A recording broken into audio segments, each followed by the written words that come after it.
오늘 우리에게 주시는 하나님의 말씀은 마태복음 2장 1절부터 12절까지 말씀입니다.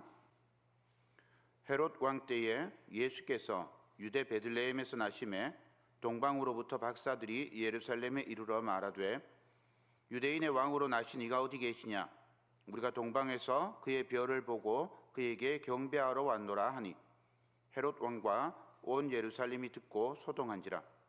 왕이 모든 대제사장과 백성의 서기관들을 모아 그리스도가 어디서 나겠느냐 물으니 이르되 유대 베들레헴이오니 이는 선지자로 이렇게 기록된 바 또 유대 땅 베들레헴아 너는 유대 고을 중에서 가장 작지 아니하도다. 내게서 한 다스리는 자가 나와서 내 백성 이스라엘의 목자가 되리라 하셨음이니이다. 이에 헤롯이 가만히 박사들을 불러 별이 나타난 때를 자세히 묻고 베들레헴으로 보내며 이르되 가서 아기에 대하여 자세히 알아보고 찾거든 내게 고하여 나도 가서 그에게 경배하게 하라. 박사들이 왕의 말을 듣고 갈새 동방에서 보던 그 별이 문득 앞서 인도하여 가다가 아기 있는 곳 위에 머물러 서 있는지라. 그들이 별을 보고 매우 크게 기뻐하더라. 집에 들어가 아기와 그의 어머니 마리아가 함께 있는 것을 보고 엎드려 아기께 경배하고 보배합을 열어 황금과 유향과 모략을 예물로 드리니라. 그들은 꿈에 헤롯에게로 돌아가지 말라 지시하심을 받아 다른 길로 고국에 돌아가니라. 아멘. 시 한 수 읊어드리겠습니다. 시로 시작하는 말씀 좋을 것 같습니다. 희망을 만드는 사람이 되라. 정호승. 이 세상 사람들 모두 잠들고 어둠 속에 갇혀서 꿈조차 잠이 들 때 홀로 일어난 새벽을 두려워 말고 별을 보고 걸어가는 사람이 되라. 희망을 만드는 사람이 되라. 겨울밤은 깊어서 눈만 내리고 돌아갈 길 없는 어두운 눈 오는 밤도 하루의 일을 끝낸 작업장 부근 촛불도 꺼져가는 어두운 방에서 슬픔을 사랑하는 사람이 되라. 희망을 만드는 사람이 되라. 절망도 없는 이 절망의 세상, 슬픔도 없는 이 슬픔의 세상, 사랑하며 살아가면 봄눈이 온다.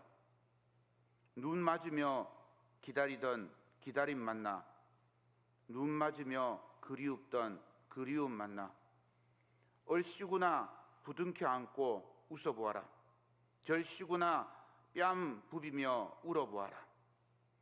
별을 보고 걸어가는 사람이 되어 희망을 만드는 사람이 되어 봄눈 내리는 보리밭길 걷는 자들은 누구든지 달려와서 가슴 가득히 꿈을 받아라.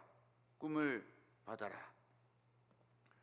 별을 보고 걸어가는 사람이 되라는 구절이 마음에 새겨집니다. 이 세상 사람들 모두 다 잠들고 어둠 속에 갇혀서 꿈조차 꿀 수 없을 때 겨울밤 아주 깊어서 촛불도 꺼져가는 그 어두운 밤, 절망할 수도 없는 절망할 세상, 슬픔도 없는 슬픔의 세상에서 별을 보고 걸어가는 사람이 되고 희망을 만들어가는 사람이 되자고, 희망을 꿈꾸는 사람이 되자고 시인이 우리에게 이야기하고 있습니다. 아기 예수님은 절망의 시대, 암흑의 시대에 이 땅에 오셔서 절망 가운데 소망을 주시고 암흑 속에 빛을 주셨습니다. 밤이 깊을수록 별이 더욱 빛나듯이 예수님은 암흑 같은 온 세상을 밝히는 빛으로 이 세상에 오셨습니다. 빛으로 오신 예수님을 가장 잘 표현한 말씀이 요한복음 8장 12절입니다. 예수께서 또 말씀하여 이르시되 나는 세상의 빛이니 나를 따르는 자는 어둠에 다니지 아니하고 생명의 빛을 얻으리라.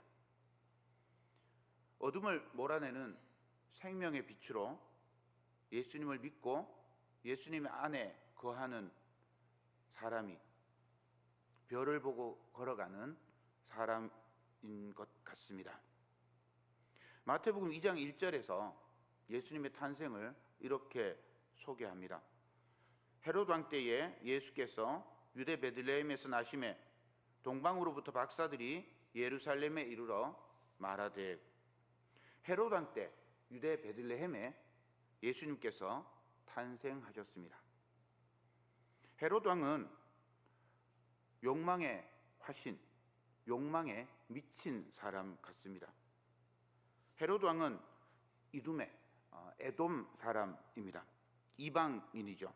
그런데 이방인인데 유대인의 왕이 되었습니다. 자신의 권력을 위협할 만한 존재가 있으면 서슴지 않고 심지어 자식이라도 가차없이 제거했습니다.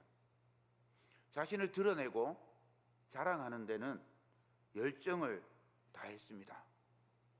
왕위를 유지하기 위해서 유대인들에게 환심을 얻으려고 성전을 짓고 또 자기를 드러내려고 궁전을 짓고 수도교를 만들고 황제에게 바치는 도시 가이사랴를 만들었습니다.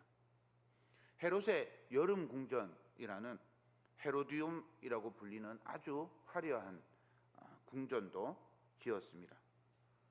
헤롯은 건축에 미친 건축광입니다. 건축을 위해서 수많은 백성들의 고혈이 빨렸고 부역에 동원되어서 죽어나갔습니다. 헤롯 왕이 그럼에도 종교 지도자들은 대제사장과 서기관들은 이 이방인인 헤롯 왕의 명령을 따르고 하나님을 잊어버리고 말씀의 뜻도 잊어버렸습니다. 하나님을 섬긴다고 하지만 하나님께 나아갈 길을 잃어버렸습니다. 그렇게 유대 땅에는 어둠만 내리던 때 빛으로 오신 예수님을 유대인은 알지 못하고 저 멀리 이방 땅에 살고 있던 박사들이 별을 보고 예수님께 경배하러 왔습니다. 동방 박사는 오늘 믿는 우리에게도 예수님의 오심을 참으로 믿고 영접하고 있는지 묻고 있습니다. 동방 박사들이 예루살렘에 가서 헤롯 왕을 만나서 이렇게 질문합니다. 2장 2절과 3절입니다. 유대인의 왕으로 나신 이가 어디 있느냐? 우리가 동방에서 그의 별을 보고 그에게 경배하러 왔노라 하니 헤롯 왕과 온 예루살렘이 듣고 소동한지라. 이 말씀은 두 가지를 생각하게 합니다. 먼저 동방 박사들이 길을 잃었음을 알 수 있습니다. 정확히 동방이 어디인지는 모릅니다. 전설에 따르면 메디아 땅, 페르시아, 지금의 이란 땅이라고 그렇게 이야기합니다. 그 먼 곳에서 별 하나만 보고 그 먼 길을 따라왔습니다. 별을 보고 걸을 때 그 가운데는 산맥도 있고 사막도 있었습니다. 도적을 피하기도 하고 그렇게 우여곡절 끝에 무사히 유대 땅에 도착할 수 있었습니다. 그런데 왜 동방 박사들이 별을 가리키는 곳이 아닌 예루살렘 헤롯 왕에게로 갔을까요? 별을 잃어버렸기 때문입니다. 갑자기 별이 보이지 않는 거예요. 길을 잃고 막막한 상황에서 자기 상식에 의존하게 되었습니다. 평소 자기가 믿은 대로 그렇게 움직입니다. 선입견과 상식대로 움직인 거죠. 왕인이 왕궁에서 태어나겠지. 얼마나 쉽고 간단한 이야기입니까? 그렇지만 예수님은 헤롯 왕의 아들로 태어나지 않았습니다. 왕궁에 계시지 않았습니다. 예수님은 화려한 권력의 중심이 예루살렘이 아니라 저 변두리 베들레헴에서 태어나셨습니다. 그래서인지 동방 박사는 지금까지 자기를 인도하던 별을 잃어버렸습니다. 하나님 나라를 바라보고 살아갈 때 우리도 길을 잃을 수 있습니다. 오직 주님만 바라보고 살아야 하는데 우리의 상식이나 우리가 먼저 알고 있던 그 선입견 혹은 세상의 권력과 힘을 의지할 때 우리도 길을 잃어버릴 수 있습니다. 이 성탄의 절기에 우리 믿음의 길을 잃어버리지 않도록 간구하는 시간이 되기를 소망합니다. 동방박사 질문에 권력의 화신 헤롯과 온 예루살렘이 큰 소동이 일어납니다. 헤롯의 아들이 아닌 왕이 태어나면 반란인 겁니다. 반란의 싹이 태어난 거죠. 빨리 찾아서 죽여야 이 소동이 가라앉을 것입니다.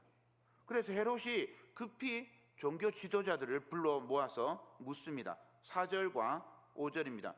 왕이 모든 대제사장과 백성의 서기관들을 모아 그리스도가 어디서 나겠느냐 물으니 이르되 유대 베들레헴이오니 이는 선지자로 이렇게 기록된 바. 헤롯은 즉시 유대인의 왕이 누구인지 알아챕니다. 유대인의 왕이 누구냐 그랬는데 대제사장과 서기관들을 부르죠. 유대인의 왕이 누구냐 이러면 군사들을 동원해가지고 전국에 퍼져서 유대인의 왕이 될 만한 사람을 찾아야 되는 게 먼저인데 그게 아니라 대제사장과 서기관을 부릅니다. 그리고 말하죠. 그리스도가 어디서 태어나느냐. 그리스도가 왕이라고 그렇게 되어 있지 않아요. 그리스도가 어디서 태어나느냐를 묻습니다.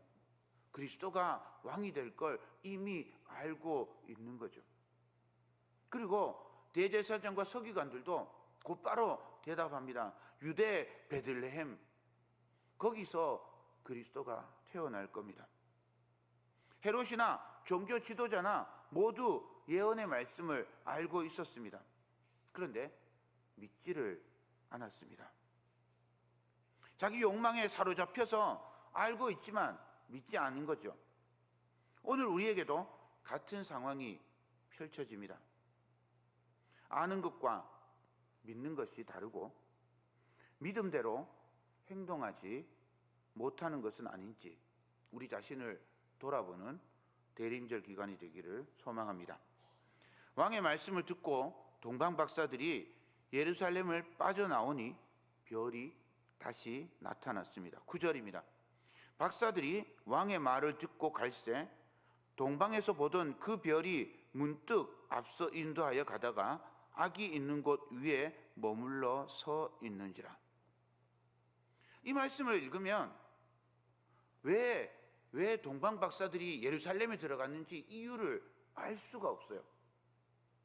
동방에서부터 별이 인도해 왔잖아요. 예루살렘 갔을 때 그 별이 어디 있는지 모릅니다. 예루살렘에 있을 때 별이 나타나지 않았어요. 그런데 예루살렘을 벗어나니 동방에서 만났던 그 별이 문득 갑자기 나타나서 다시 그들을 앞서 인도하는 겁니다. 그리고는 베들레헴 가서 예수님이 태어난 그 집에 그 위에 머물러 서게 되었습니다. 별은 예수님이 태어난 집까지 가르쳐 줄 정도로 자세하게 빛을 비추어 주었던 거죠. 그런데 그 자세한 인도를 동방 박사들이 잃어버린 겁니다.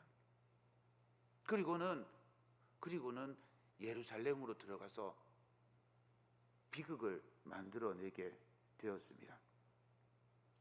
살아가는 여러분, 별을 보고 걸어가는 사람이 되기를 축복합니다. 희망을 만드는 사람이 되기를 빕니다. 얼씨구나 부둥켜 안고 웃음을 만드는 사람, 꿈을 만드는 사람, 우리 주 예수 그리스도의 빛만 바라보고 살아가는 복된 성도 되시기를 주님의 이름으로 축원드립니다.